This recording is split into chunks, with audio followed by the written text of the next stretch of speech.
കൊടുന്ന് വീട്ടിലൊളിക്കാം, സ്വർണ്ണമീനായി നീന്തി തുടിക്കാം, വഞ്ചിപ്പാട്ടിന്റെ വെള്ളിലേറാ.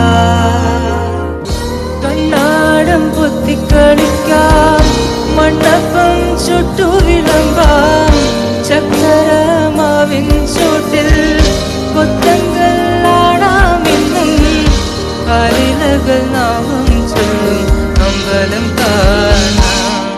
നാളെ കിന്നാറ് കുരുവിക്ക് ചോറൂണ്, പിന്നെ അണ്ണാറ് കണ്ണന് പാലൂട്ട്, ദൂരെ അപ്പൂപ്പൻ താടിക്ക് കല്യാണം.